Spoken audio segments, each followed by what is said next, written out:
PC ataupun sidang akhbar hari ini adalah untuk saya nyatakan pendirian kita terhadap kelakuan biadab yang baru-baru ini telah berlaku ketika satu majlis di London.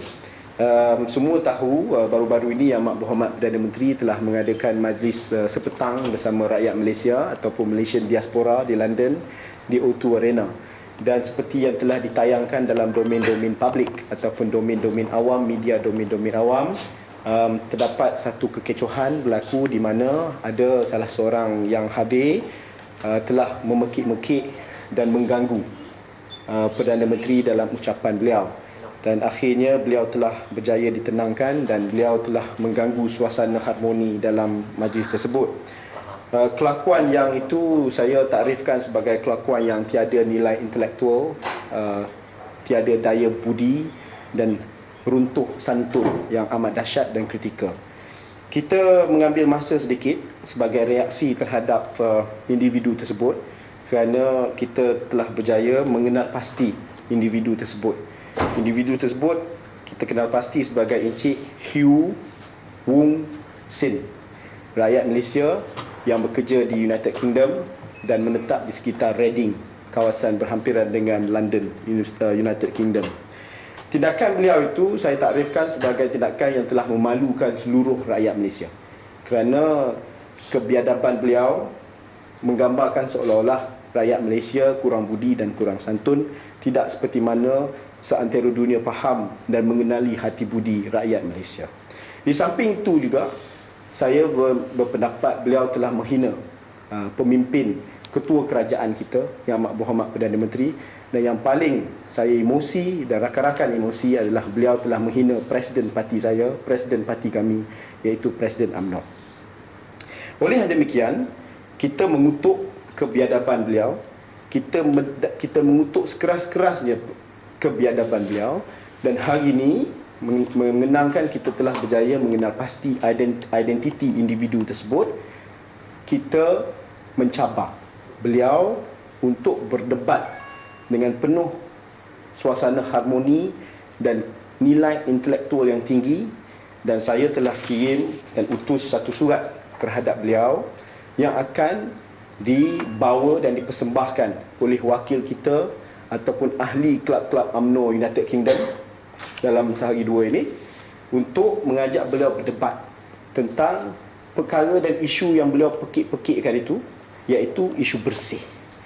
Kita beri notis dia 7 hari untuk direspon kepada ajakan dan pelawaan saya, yang mana jika beliau anak jantan, beliau setuju, kita akan ke London dan kita akan uruskan hal-hal perdebatan tersebut.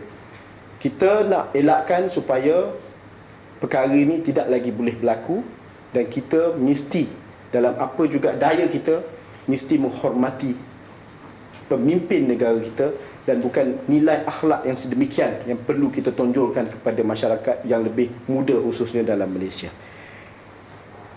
Jika beliau gagal untuk respon ataupun menerima pelawaan saya ini, saya takrifkan beliau seorang yang pengecut, dan biarlah rakyat menilai sendiri kategori orang macam mana yang menyokong bersih ini. Saya rasa ini stand umum yang mana kita tidak dapat membiarkan presiden kita, Presiden UMNO, pemimpin ulung kita dihina dalam sedemikian rupa, dan saya yakin rakyat di luar sana, kebanyakan rakyat di luar sana, mungkin seluruh rakyat di luar sana menolak sikap biadab yang macam ni. Jadi kita nak minta dia supaya dia honor, redeem diri dia untuk dia berdebat dengan saya. Sebab daripada pekikan-pekikan beliau tu pun saya nampak, saya tengok mungkin dia kurang information. Jadi itu sebab saya nak ajak dia berdebat supaya dia boleh lebih faham akan perkembangan-perkembangan yang berlaku, transformasi-transformasi yang telah diadakan. Kerana kita faham pihak pembangkang ni kadang-kadang kerja dia mengelirukan orang, dan saya tak dapat tidak elakkan mungkin Mr. Hughes ini sendiri mungkin salah faham tentang apa juga keadaan sebenarnya. Tapi yang ini saya lebih suka kalau beliau berdebat one on one dengan saya, kalau anak jantan. Kalau kata dia minta pembangkang wakil dia.